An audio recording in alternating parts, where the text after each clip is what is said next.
Recording in progress.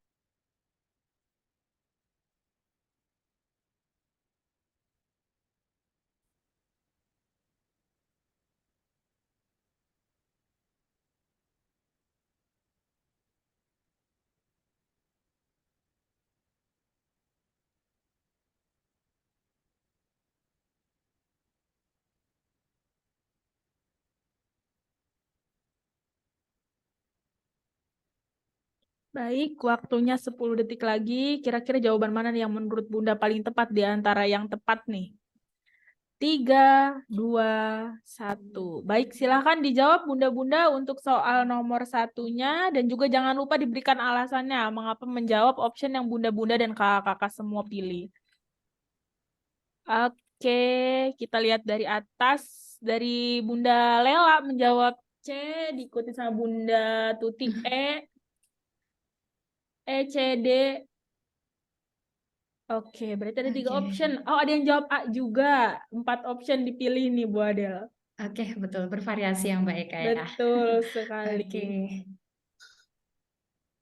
Apa ada yang menjawab B? Saya lihat belum ada yang menjawab B nih. Ya.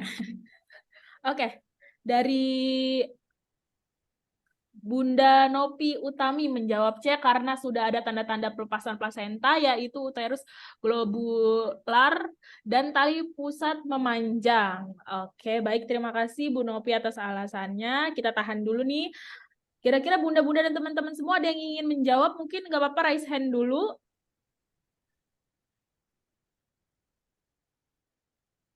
Silahkan, Bunda. Ada lagi kah yang ingin menjawab? Tadi kan dari tim C. Oke, dari tim D nih. Dari Bunda Widi Astuti menjawab D karena baru saja melahirkan 10 menit dan belum disuntikan oksitosin. Baik, kita tahan lagi. Mungkin ada lagi jawaban lain dari tim lain nih. Tim D tadi udah, C udah. Yang menjawab E tadi ada kan ya? Siapa yang ingin menjelaskan mengapa menjawab E? Sebelum Bu Adel menjelaskan nih nomor 1 yang paling benar yang mana, kita ingin mendengar dulu Bu ya alasan dari Bunda semua. Iya, setuju banget Mbak Eka.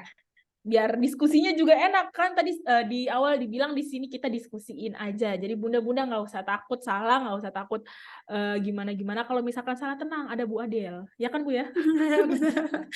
Oke, mungkin lanjut aja kali Bu ya. Menurut saya sudah cukup nih. Beberapa tadi juga sudah menjelaskan dan hampir sama juga yang lain. Kira-kira gimana nih Bu jawabannya yang paling tepat yang mana nih? Tolong dibantu teman-teman dan bunda-bundanya Bu. Silahkan. Oke, terima kasih Mbak Eka. Terima kasih Bunda-Bunda atas responnya, atas jawabannya. Bervariasi ya Bunda ya. Ada yang mengatakan melahirkan plasenta, ada yang menyuntikkan oksitosin, dan ada yang melakukan PTT. Ya, terima kasih Bunda. Jadi seperti yang Mbak Eka sampaikan tadi, kita di sini sharing gitu ya Bunda ya. Untung nggak ada yang memilih B ya. Karena memang kalau massase uterus itu tidak boleh dilakukan sebelum plasenta keluar. Oke, kita lihat ya Bunda ya. Di dalam soal di situ tadi sudah ada tadi di kolom chat menyatakan bahwa sudah ada tanda-tanda pelepasan plasenta. Benar sekali Bunda. Jadi sudah ada tanda-tanda pelepasan plasenta itu dari tempat implantasinya. Berarti masuk ke kafum uterinya sehingga tinggal kita mengeluarkan Bunda. Kita ingat ya Bunda, sebelum kita masuk ke opsinya tadi ABCD itu saya review ulang lagi ya Bunda ya, untuk menentukan apakah ada 3 cara pemeriksaan yang dilakukan tekniknya, apakah plasenta itu sudah lepas dari implantasinya atau tidak. Ya saya rasa juga ini saya hanya mereview ya Bunda ya. Ada 3 cara biasanya dilakukan dengan cara Kutzner. Itu gimana Bunda? Biasa tangan kiri kita letakkan di atas simfisis, kemudian kita pegang dengan tangan kanan tali pusat, kemudian kita agak tekan sedikit Bunda. Jadi kalau waktu kita lepaskan kemudian dia masuk lagi, berarti tanda-tandanya bahwa plasenta itu belum lepas. Kemudian yang kedua, sewaktu ada HIS, kita mencoba rahimnya didorong sedikit. Kemudian pada saat kita lepaskan lagi, kemudian ada plasentanya masuk lagi, berarti belum lepas juga. Nah, yang terakhir itu Bunda, cara Strassman itu. Nah, ini kita tegangkan tali pusat dan kita ketok pada bagian fundusnya. Biasanya kalau ada sampai getarannya ke tali pusat, berarti belum lepas dari tempat implantasinya. Nah, kalau ini Bunda, teraba keras dan globuler tampak tali pusat yang memanjang di depan vulva, itu artinya bahwa plasenta itu sudah terlepas dari tempat implantasinya. Jadi tindakan kita segera adalah melahirkan plasenta. Terima kasih Bunda, tadi ada menyatakan menyuntik oksitosin gitu ya. Kalau menyuntik oksitosin itu di dalam APN itu kan Bunda 1 menit kita lakukan setelah bayi itu lahir.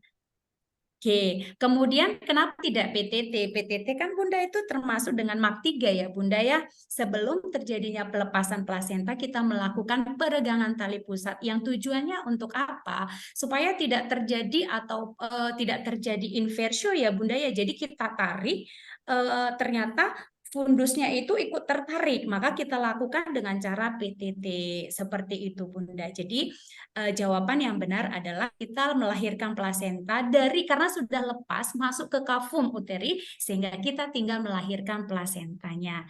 Seperti itu Bunda-bunda. Terima kasih Mbak Eka. Oke, baik. Terima kasih Bu Adel atas penjelasan soal Siap. nomor satunya. Gimana nih Bunda-Bunda dan teman-teman semua? Kira-kira ada yang ingin ditanyakan Kak untuk soal nomor 1 atau ada yang ingin didiskusikan? Boleh silahkan. Karena mengingat tadi jawabannya banyak yang Banyak berbeda ya Bu ya. bervariasi. Betul. Bervariasi. Betul. Untung B nggak dipilih. Kalau B dipilih udah laris dong nomor Waduh, 1. ini iya, karena ini bahaya sekali nih kalau sampai terjadi ada yang memilih B gitu loh, Iya, Mbak Eka. Iya, karena karena emang kebetulan tidak kan bisa. kita bidan ya, Bu. Oke, bahaya. Oke, baik. Oke, oke. Gimana? Mau lanjut atau gimana nih, Bunda-Bunda? Sudah puas Lanjut, katanya berarti. lanjut. Oke, kita lanjut ya ke soal nomor 2. Waktunya masih sama 1 menit, dimulai dari sekarang.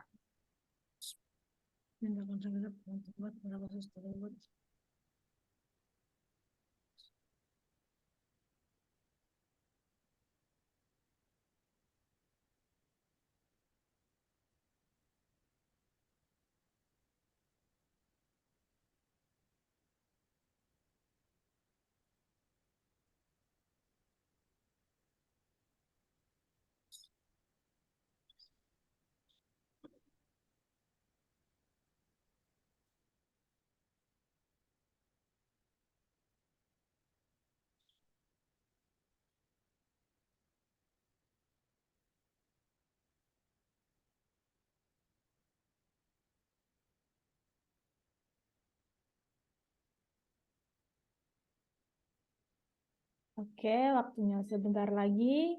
5, 4, 3, 2. Ya, boleh dijawab Bunda-Bunda semua di kolom chat. Oke, jawabannya serempak nih Bu Adel. A semua. Kira-kira di jawaban lain kah? Sepertinya ada jawaban lain tadi, Mbak. Yang E juga kayaknya. Oke. Tuh, rata ya. Oke, ada yang memberikan alasan di kolom chat nih, Bu. Ya. Dari Bunda Nopi Utami menjawab A karena kandung kemih penuh bisa mengganggu kontraksi. Oke. Sama dari Bunda Ade Siti juga menjawab A karena kandung kemih penuh. Baik, Ya. tidak ada jawaban lain selain A. Mungkin ada yang ingin menjelaskan melalui mikrofon, boleh silakan. Oke.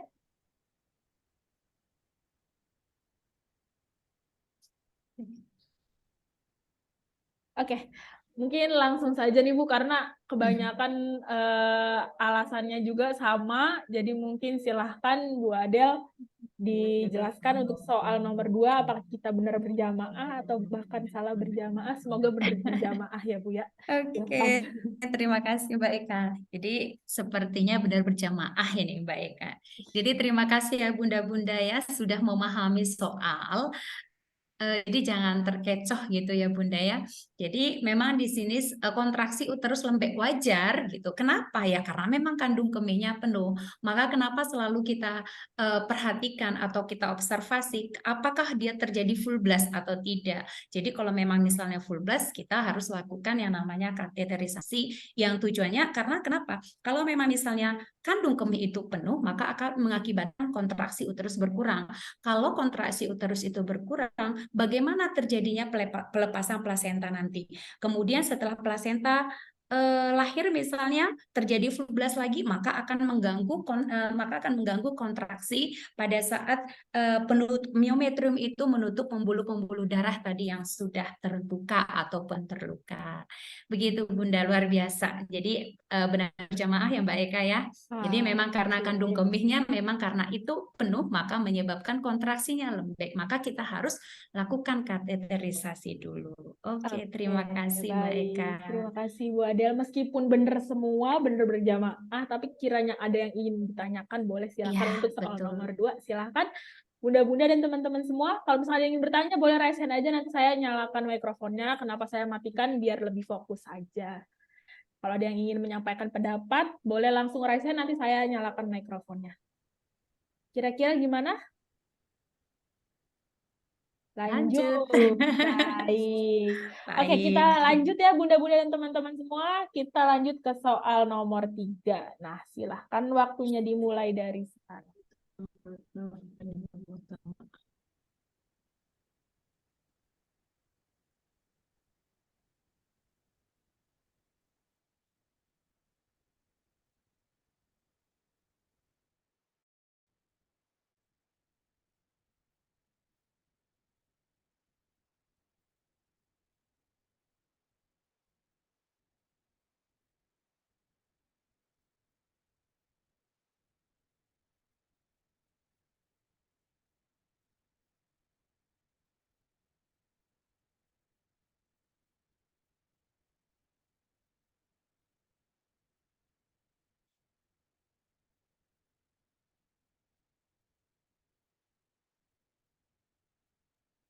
Baik, waktunya 10 detik nih tersisa nih. 7 detik lagi. Oke, 5, 4, 3, 2. Ya, boleh Bunda-Bunda dijawab untuk soal nomor 3-nya. Jawaban yang paling tepat kira-kira yang mana?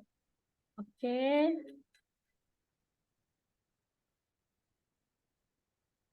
Ada yang menjawab E, ada yang menjawab B, ada yang menjawab D. Kebanyakan menjawab E. Kira-kira gimana nih? Ada 3 jawaban, ada 3 option yang dipilih. Mungkin dari tim E dulu nih yang banyak dipilih. Kira-kira apa alasannya? Boleh? Silahkan. Raise hand. Oke, ada yang dari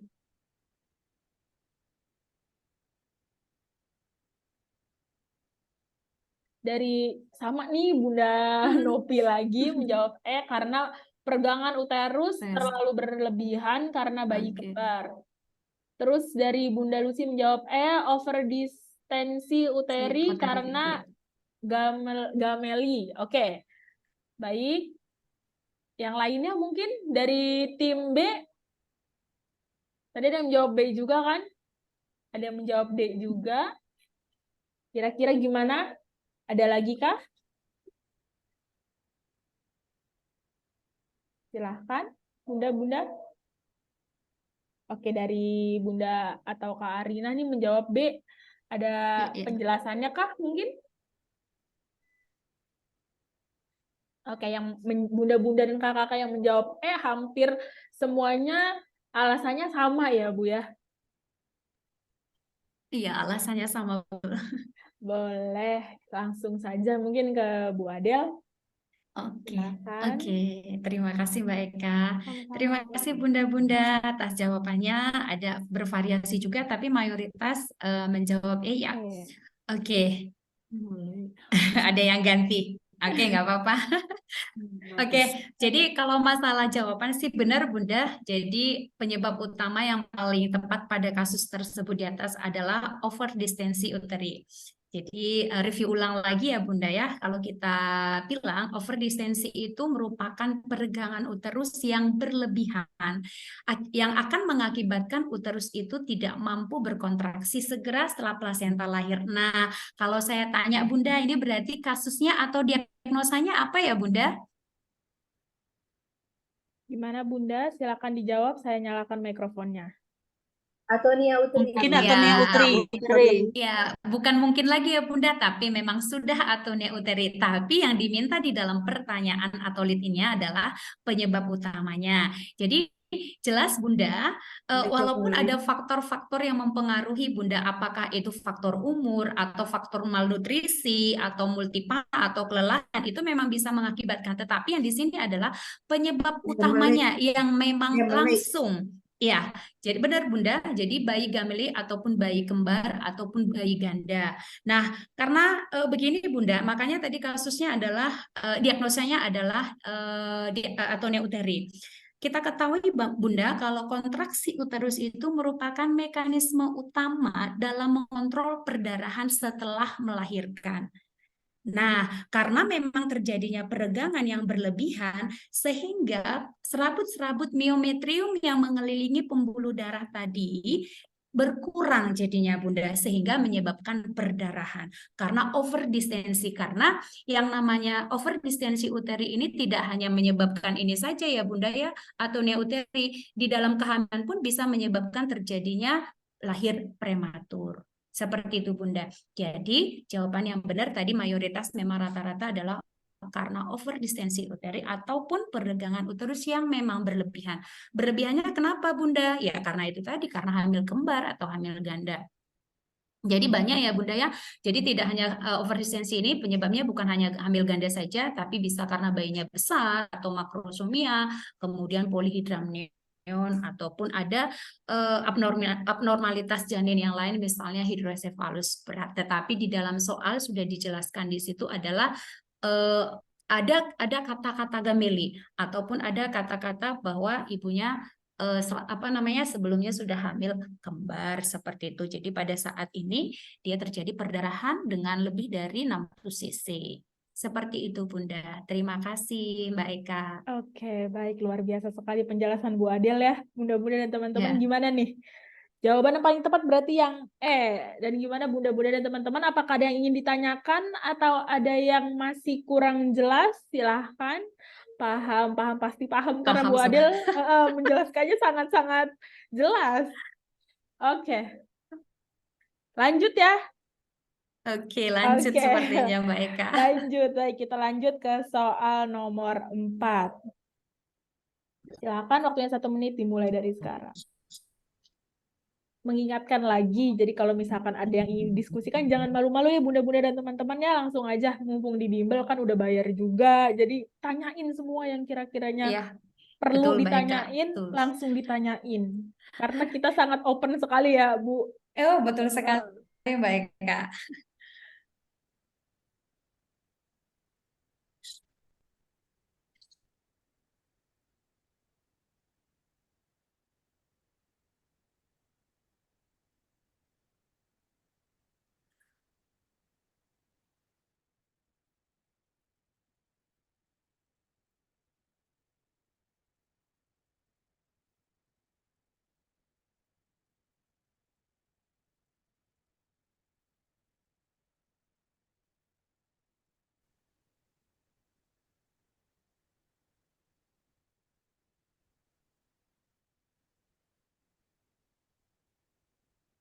Oke, baik. Bunda-bunda dan teman-teman semua, silahkan dijawab untuk soal nomor 4-nya. Oke, D, C, E tadi ya, kalau nggak salah ada yang menjawab C dan E. Oke, mayoritas menjawab D. Kira-kira gimana? Apakah ada yang ingin disampaikan dari tim D nih? Ada yang menjawab B juga? Silahkan, bunda-bunda dan teman-teman semua. Ada yang B juga itu Mbak Eka. Betul, ada yang B dari Bunda Mega ya Bu ya. Bunda Mega. Siapa lagi tadi? Tadi beberapa juga yang menjawab B. Oke, silakan mungkin Ada yang ingin memberikan alasan? Saya mau denger dong dari suara-suara bunda-bunda dan teman-teman semua nih, karena dari soal nomor 1 sampai nomor 4 belum ngedengerin nih. Oke, silahkan Bunda Yani Indriani, silahkan. Menurut saya ini diagnosisnya itu hipertensi kronis ya. Kenapa? Karena usia kehamilannya 20 minggu. Kemudian tekanan darah sekarang itu 50/80 dan ada riwayat hipertensi sebelum hamil dan hasil protein urinnya negatif. Ya, Mungkin itu hipertensi kronis. Mohon maaf. Oke, terima kasih Bunda Yani.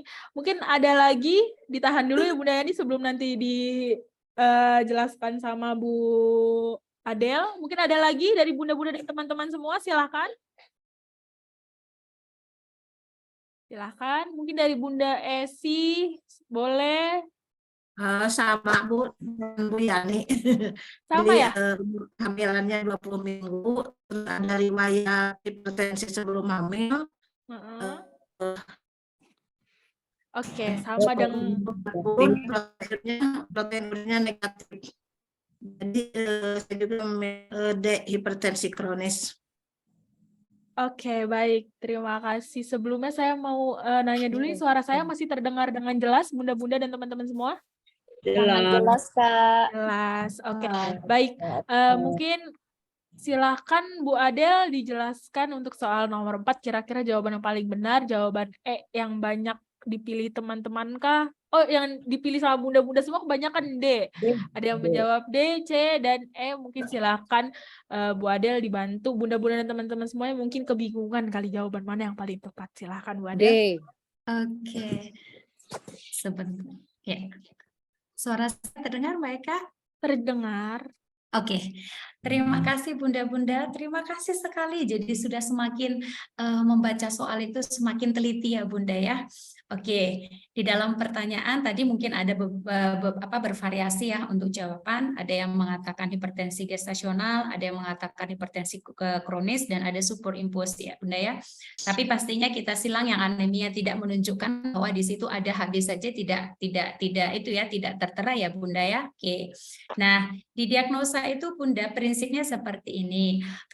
Kalau kronis itu berarti sudah ada riwayat. Jadi kalau kita, ya betul Bunda. Jadi kalau kita sudah berbicara yang namanya ini untuk klasifikasi hipertensi dulu ya Bunda ya, kan kemarin balik lagi pernah saya sampaikan ini hanya mereview ulang lagi Bunda, ada yang hipertensi stasional, ada hipertensi kronik, ada preeklamsi, dan ada yang namanya superimpos preeklamsi. Nah kalau kita berbicara hipertensi gestasional tadi Bunda, itu biasanya tekanan darah tinggi ataupun hipertensi yang terjadi pada usia kehamilan lebih dari 20 minggu tanpa disertai adanya tanda ataupun gejala preeklamsi. Begitu Bunda. Sementara kalau yang namanya kronis itu hipertensi yang terjadi memang sebelum hamil dan ada riwayat. Dan sebelum kehamilan 20 minggu pun sudah ada hipertensinya Bunda. Kemudian kita tanya juga ternyata ada riwayat hipertensinya. Nah, biasanya ini nanti untuk hipertensi kronik ini biasanya menetap ya sampai hingga lebih dari 12 minggu postpartum sih ya Bunda ya. Makanya selalu kita pantau. Kemudian kemudian kalau yang namanya superimpos preeklamsi itu Bunda, kalau preeklamsi sudah jelas ya Bunda dengan eklamsi gitu ya. Biasanya muncul itu pada saat di akhir trimester kedua ataupun di awal trimester ketiga. Nah, kalau superimpos preeklamsi itu yaitu preeklamsi yang terjadi dengan didahului oleh hipertensi sebelum kehamilan 20 minggu, tetapi ada tanda-tanda preeklamsi. Itu bedanya tadi dengan hipertensi kronis Bunda. Hipertensi kronis tanpa ada tanda-tanda preeklamsi, tapi kalau superimpos itu sebelum usia kehamilan 20 minggu, ya, tapi sudah ada tanda-tanda menuju preeklamsi. Karena di atas protein urinnya negatif. Seperti itu Bunda. Terima kasih luar biasa Bunda-bunda semua malam ini. Baik. Oke. Terima kasih Bunda-bunda semua yang sudah memberikan alasan. Terima kasih Bu Adel atas penjelasannya. Mungkin ada yang ingin ditanyakan? Mantap kata Bunda Lucy tuh. Oke Bunda Mat. Oke, gimana? Mungkin ada yang ingin ditanyakan, ada yang ingin... Oke, suaranya bocor. Mungkin saya izin untuk mematikan mikrofonnya ya. Nanti kalau misalkan ada yang ingin menjawab atau ingin memberikan statementnya, boleh langsung raise hand aja. Oke, baik. Kata Bunda Lucy lanjut. Oke, Lanjut. kita lanjut ke soal nomor 5. Oke, apakah soal nomor 5 sudah nampak di layar? Belum, Bu. Oke, memang saya belum menggeser, mau ngetes konsentrasinya aja nih. Masih konsen kah bunda-bunda semua? Oke, baik, saya suka banget semangatnya bunda-bunda malam hari ini. Silahkan nomor 5-nya, waktunya 1 menit, dimulai dari sekarang. Hal yang harus dilakukan bidan desa sesuai kasus di atas.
Oke, baik. Silahkan dijawab untuk soal nomor 5-nya. Oke, sudah dijawab karena kebetulan tadi chatnya belum saya matikan. Oke, baik, jawabannya kompak nih, Bu. D semua nih. Oke, apakah ada yang ingin memberikan alasan untuk soal nomor 5? Silakan. Oh, ada yang nyelip menjawab C. Oke. Oh, diralat lagi menjawab D. Oke, dari Bunda Ade Siti, sebelum Bu Arina menjawab lewat mic, saya ingin bacain dulu di kolom chat. Karena menyangkut asupan nutrisi selama kehamilan, jadi perlu adanya konseling gizi. Oke, baik. Mungkin dari Bunda Arina, silahkan. Sebelumnya terima kasih Bunda Ade Siti. Silahkan Bu Arina. Boleh?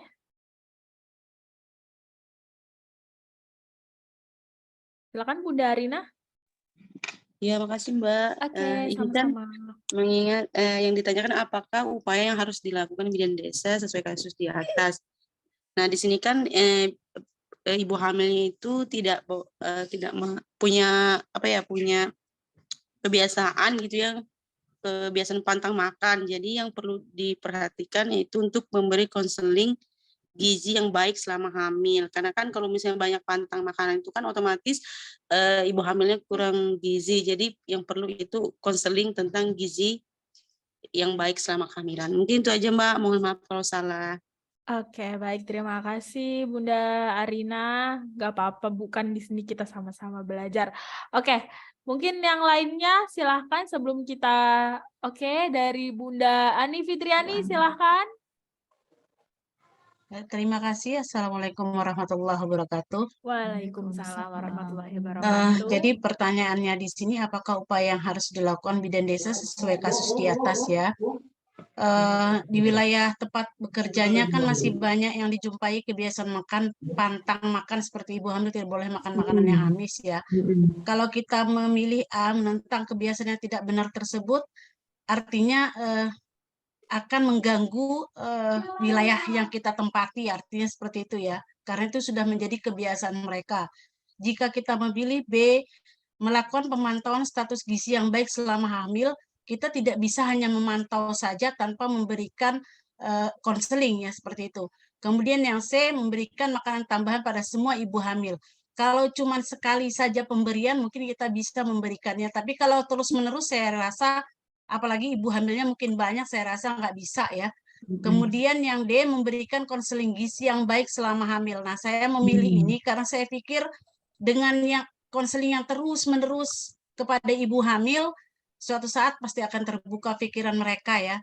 Kemudian yang E, menyarankan ibu hamil untuk hati-hati dalam memilih makanan. Artinya di sini kita juga menganjurkan artinya di sini. Menurut saya seperti itu, Mbak. Terima kasih. Oke, Assalamualaikum warahmatullahi luar wabarakatuh. biasa sekali Bunda Ani. Terima kasih Ibu atas penjelasannya. Boleh langsung sekalian ditanggapi jawaban dari Bu Ani dan Bunda Arinda serta bunda-bunda yang telah menjawab di kolom chat. Silakan Bu Adel. Oke, terima kasih Bunda, terima kasih Mbak Eka. Sepertinya sudah langsung dijelaskan tadi sama Bunda siapa tadi? Bunda Ya, Ani. Bunda Adi, luar biasa. Betul. Jadi banyak kadang mitos-mitos ya Bunda ya yang di suatu daerah misalnya tidak boleh tidak boleh makan ini, tidak boleh makan itu. Padahal yang namanya ibu hamil itu butuh nutrisi karena ada yang harus dipikirkan yaitu janinnya. Bagaimana dia berkembang kalau nutrisinya saja memang berkurang. Apalagi tidak boleh makan ini, tidak boleh makan ini. Apalagi kita ketahui ya Bunda ya, di trimester awal itu adalah saraf-saraf yang terbentuk di situ. Biasanya kan kita anjurkan untuk lebih banyak mengkonsumsi protein misalnya. Karena untuk mitos itu sendiri itu yang harus kita perhatikan. Sama seperti yang Bunda sampaikan tadi, menentang kebiasaan. Tidak mungkin dong kita bisa menentang kebiasaan karena mungkin bisa saja kebudayaan mereka seperti itu. Tapi alangkah baiknya kita memberikan konseling gizi. Selama hamil itu misalnya di trimester awal itu apa sih sebenarnya harus dikonsumsi, di trimester kedua apa, di trimester ketiga itu apa. Sehingga tidak terjadi yang sekarang lagi marak-maraknya stunting ya Bunda ya. Jadi di situ diharapkan dengan adanya kita memberikan konseling gizi, ibunya paham apa yang harus dikonsumsi sehingga nanti pada saat kehamilan tidak ada permasalahan. Kemudian saat persalinan pun tidak ada permasalahan. Karena kenapa? Status gizi ini sangat mempengaruhi sekali. Maka seperti yang di pertemuan sebelumnya Bunda itu adalah menghitung IMT. Jadi kita ketahui kalau misalnya IMT-nya kurus, oh berarti status gizinya sebelum hamil. Dengan status gizinya pada saat hamil ini tuh yang harus ditambah minimal sekian, tidak boleh kurang. Nah seperti itu, karena memang faktor nutrisi ini sangat-sangat penting sekali untuk tumbang daripada si janin. Oke, kemudian tadi betul juga memberikan makanan tambahan sampai kapan ya Bunda ya? Kadang kita juga nggak sempat untuk memberikan waktu kita mungkin ya Bunda yang memang tidak bisa harus standby dengan ibu tersebut, tetapi dengan kita memberikan konseling gizi, contoh misalnya dengan kita menganjurkan ibu itu untuk membaca buku KIA. Di sana itu kan banyak ya Bunda ya, ada masalah nutrisi. Nah mungkin ibu tersebut bisa dengan cara membaca. Kemudian kalau memang misalnya kurang pemahaman mungkin bisa ditanyakan ke kita. Kemudian menyarankan ibu hamil untuk hati-hati dalam memilih makanan. Kalau hati-hati dalam memilih makanan sebenarnya Bunda, tidak ada makanan pantang. Bahkan sampai ada yang mengatakan hamil muda tidak boleh makan nanas, tidak boleh makan durian, tidak boleh apabila berlebihan. Prinsipnya kan berlebihan yang tidak boleh Bunda. Kalau misalnya untuk makanya nonsen katanya Bunda kalau misalnya untuk melakukan mohon maaf ya Bunda misalnya aborsi tuh diberikan makan nanas sebanyak-banyaknya. Nah, ini yang sering mitos-mitos yang sering terjadi ya Bunda. Boleh semua dimakan, hanya memang tidak boleh berlebihan. Kenapa tidak boleh berlebihan? Karena misalnya nanas mengandung ini, durian mengandung gas yang berlebihan, sehingga nanti tidak membuat ibu itu tidak merasa nyaman atau apa segala macam. Seperti itu ya Bunda ya. Jadi yang ini benar berjamaah lagi nih Mbak Eka, memberikan konseling gizi yang baik selama hamil. Luar biasa. Terima kasih Bunda-bunda. Tepuk tangan dulu nih buat bunda-bunda semua nih, keren banget nih. Nomor 1 sampai nomor 5 jawaban-jawabannya, penjelasan-penjelasannya, dan pastinya penjelasan dari Bu Adel sangat-sangat luar biasa nih. Kira-kira gimana? Oke, kira-kira gimana? Apakah ada yang ingin ditanyakan untuk soal nomor 5-nya nih? Atau kita lanjut ke soal terakhir, soal nomor 6? Lanjut ya. Waduh, ekspres Oke. banget ya, Mbak Eka. Luar biasa bunda-bundanya malam ini. Baik, siap ya. Saya izin Siap. untuk ke next slide-nya. Nah, ini dia. Silahkan. Waktunya masih sama 1 menit, dimulai dari sekarang.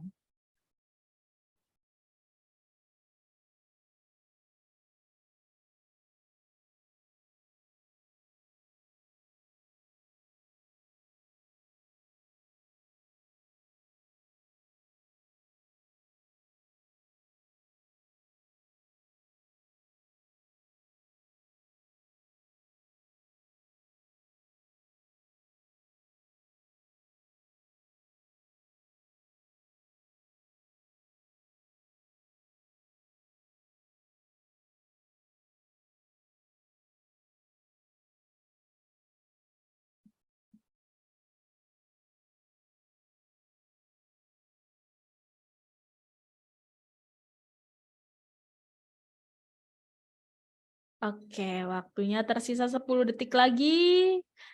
5, 4, 3, 2, 1. Baik, silahkan dijawab untuk soal terakhir nih. Soal nomor 6, kira-kira jawaban yang paling tepat apa? Wih, keren banget nih, serempak menjawab C semua. Kira-kira ada yang ingin memberikan alasan? Boleh langsung di on mic aja, langsung raise hand. Kira-kira siapa yang mau menjelaskan? Oke, dari Bunda Suhartini. Silakan Ibu, setelah itu baru dilanjut ke Bunda Rina. Silakan. Ya, terima kasih. Karena di sini kita lihat tanda-tandanya mengeluh nyeri pada tungkai. Kehamilan postpartum 3 minggu, mengeluh nyeri pada tungkai, dan Homan-Sen-nya adalah positif. Jika Homan-Sen-nya positif itu tanda-tanda adanya pembekuan pembuluh darah, penyumbatan, tromboflebitis. Oke, baik. Terima kasih Bu Suhartini. Lanjut ke Bunda Arina. Silakan Bunda Arina. Makasih Mbak. Mungkin sudah jelas kali dijelaskan Ibu Suhartini tadi ya Mbak. Sama. Oke, Iya, nggak apa-apa. karena kan keluhannya mengeluh nyeri pada tungkai. Iya. Nah itu mungkin tanda awal sudah kalau bahwa suhunya juga 39 ya, mungkin itu sudah tanda tromboflebitis. Mungkin makasih Mbak. Sama-sama, baik. Oke, mungkin sudah diwakili ya Bu Adela sama bunda-bunda tadi yang menjawab dari Bunda Arina dan Bunda Suhartini. Jadi boleh silahkan langsung saja dilanjut Bu Adel penjelasan soal nomor 6-nya. Oke, terima kasih Mbak Eka, terima kasih Bunda-Bunda. Oke, atas jawabannya. Ini benar berjemaah lagi nih ya Bunda ya. Keren sekali. Oke, keren sekali malam ini. Ya, benar jawabannya adalah C, tromboflebitis. Nah, memang sudah jelas Bunda kalau sudah ada itu soal human sign itu atau tanda humans itu, berarti langsung aja kita pilih tromboflebitis. Dibaratkan kita nggak ngerti tromboflebitis itu pun kalau sudah ada tanda itu langsung kita checklist aja itu. Oke, kita review ulang lagi ya Bunda ya. Kalau kita berbicara tromboflebitis itu adalah apa ya Bunda ya, terjadinya peradangan memang salah satu infeksi nifas. Selain daripada yang di atas itu ya Bunda ya, terjadinya peradangan yang mengakibatkan adanya pembengkakan pada vena.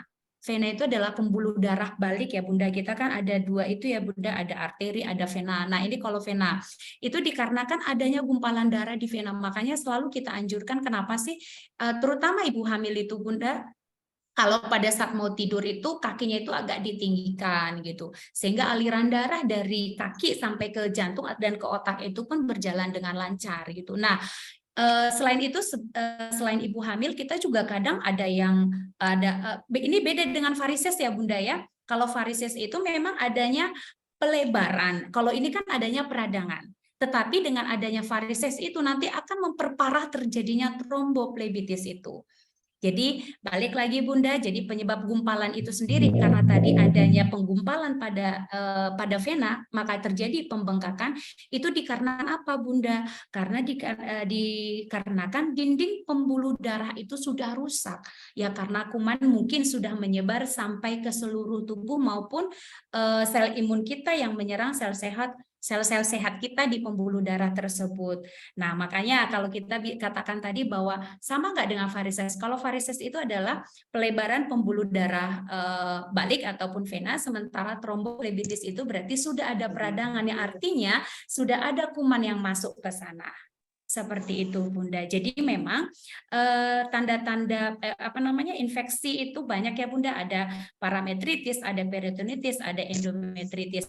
Jadi kalau sudah ada tis di belakangnya berarti itu sudah terjadi peradangan. Nah ini yang ditanyakan adalah bukan tindakannya. Kalau tindakannya nanti lain tersendiri ya Bunda. Misalnya di infeksi nifas itu ada bendungan ASI, ada mastitis, itu kita harus kompres dingin. Kenapa harus kompres dingin? Kenapa harus kompres hangat? Itu kita harus ketahui bersama. Jadi intinya Bunda, terima kasih sudah ada tadi menjelaskan Homan sign.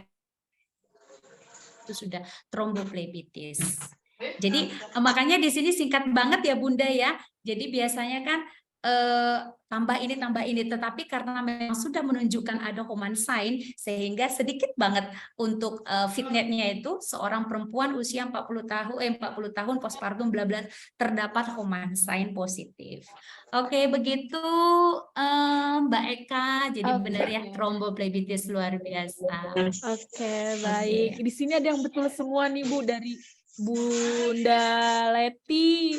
Bunda Leti. Bunda luar Yohana, biasa Bunda Leti. Halo Mary. Bunda. Yang salah Luar satu yang masih biasa. ada salah-salah nggak apa-apa. Nggak apa-apa, kita sharing di Belajar. sini, benar. Iya, betul. Oke. Iya. Terima kasih Bunda-bunda semua. Terima kasih Bu Adel. Mungkin ada yang ingin disampaikan soal nomor 6. Boleh deh, nggak apa-apa. Dari soal nomor 1 sampai soal nomor 6, kira-kira masih ada yang ingin ditanyakan atau tidak. Mungkin ada yang tadi di pertengahan soal nomor 5 mungkin, oh ya tadi soal nomor 1 ini kenapa nggak begini. Boleh, silahkan ditanyain. Boleh sekali, betul. Silakan Bunda, kita sharing di sini Bunda. Alhamdulillah betul semua, alhamdulillah. Semoga Alhamdulillah. nanti UKOM-nya juga dikasih kemudahan untuk Amin, menjawabnya. amin. Amin. Oke, silakan ada yang ingin disampaikan, bunda-bunda semua? Nggak ada ya? Oke, Mudah-mudahan baik. jelas semua ya Mbak Eka ya. Keren banget Bu Adel ini. Oke, baik. Terima kasih untuk bunda-bunda semua. Terima kasih Bu Adel. Amin, Mbak Eka. Atas penjelasannya ini sangat luar biasa sekali, sampai bunda-bunda semua tuh tadi keren Bu Adel, mantap. Karena apa? Karena mungkin penjelasan dari Bu Adel yang sangat luar biasa jelasnya. Terima Oke, kasih. sebelum saya mengirim link absensinya, saya pengen semua bunda-bunda dan teman-teman semua nyalain kameranya karena kita ada sesi dokumentasi. Nah, bunda-bunda juga boleh semua nih kalau misalnya ada yang pengen screenshot juga di-share di medsosnya boleh. Kita kasih tahu ke orang-orang, kasih tahu ke teman-teman bunda-bunda semua yang belum bergabung dengan Foko kalau nih ternyata di Foko tuh seru, asik, boleh silakan. Oke, dinyalain semuanya bunda-bunda. Di slide pertama ada Bunda Aza, Bunda Yanti, mungkin Bu Adel. Iya, kebetulan saya sudah di ruangan. Iya. Baru. Oke, baik. Akhirnya. Mungkin dari Kak Vera juga ada nih. Kak Vera masuk ke slide pertama.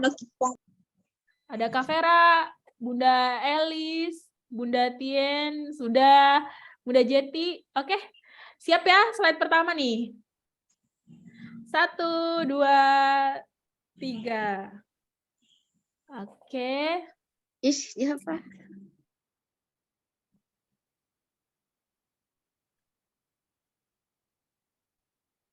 Baik, selanjutnya di slide kedua. Wih, keren banget semuanya nyalain kamera di slide kedua nih. Biasa. Oke, siapkan senyum terbaiknya, bunda-bunda. 1, 2, 3. Ih, keren banget. Tenang Luar saya biasa. kalau misalkan semangat-semangat kayak gini, Bu Adel ya. Oh jelas Nggak berasa dong, luar 1 biasa. jam Emang. berlangsung. Betul Mbak Eka. Waktu tidak terasa sama sekali. Betul. Oke, dari yang ketiga nih, slide ketiga. Pokoknya semua Bunda nyalain aja kameranya. Oke. Baik, 1, 2, 3.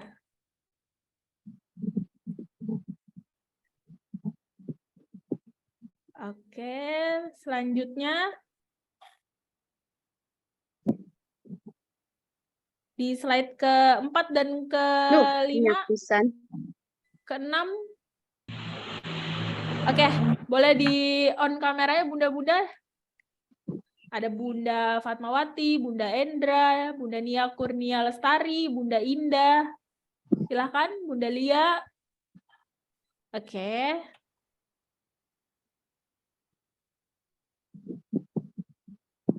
Di slide kelima.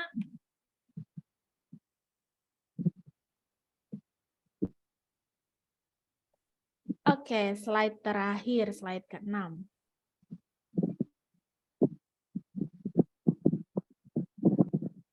Oke, sekarang saya ingin mengirim link absensinya. Bunda-bunda semua yang Oke, bisa dilihat di kolom chat link absensinya. Sekali lagi saya ucapkan terima kasih banyak pada Bu Adel. Terima kasih juga Sami-sami, bunda-bunda dan baiklah. kakak-kakak semua. Mohon maaf bila ada salah-salah kata dari saya. Assalamualaikum warahmatullahi wabarakatuh. Semoga kita semua diberikan kemudahannya dalam mengerjakan UKOM-nya dan kita Amin. bisa sama-sama kompeten, meraih gelar kompeten bareng-bareng. Oke. Pernyataan seperti itu. Jadi makanya Ya, terima kasih ya bunda-bunda semua. menganjurkan hindari minum kopi ini Boleh kayaknya belum silahkan tepat kalau ya, Bu, misalkan ya. ada keperluan lain boleh lift dari Atau ya mungkin nggak ya apa-apa benar tapi tadi diisi dulu ada link yang absensinya. bilang bahwa Baik, terima kalau kasih kopi Bu Adel. lebih bagus Ya, ya. mohon izin Mbak Eka, saya sudah bisa live. Boleh Ibu Oke, silahkan.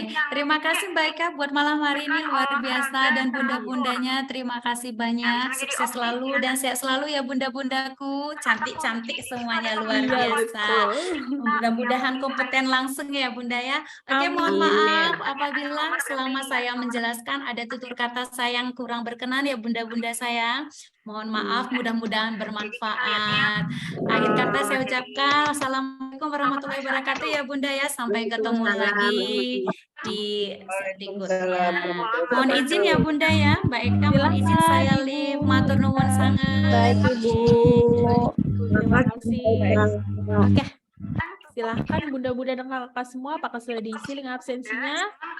Sudah, Mbak Eka. Terima kasih ya bunda-bunda dan kakak semua, jaga kesehatan. Kalau misalkan sudah selesai kegiatannya, selamat beristirahat. Terima kasih Mbak Eka. Sama-sama. Assalamualaikum. Waalaikumsalam. Karena ibu-ibu lihatnya tadi tengkuknya nyeri gitu ya. Jadi pada tengkuk gitu, ada kekebalan dari kolesterol yang tinggi. Tapi kita balik lagi ya, kita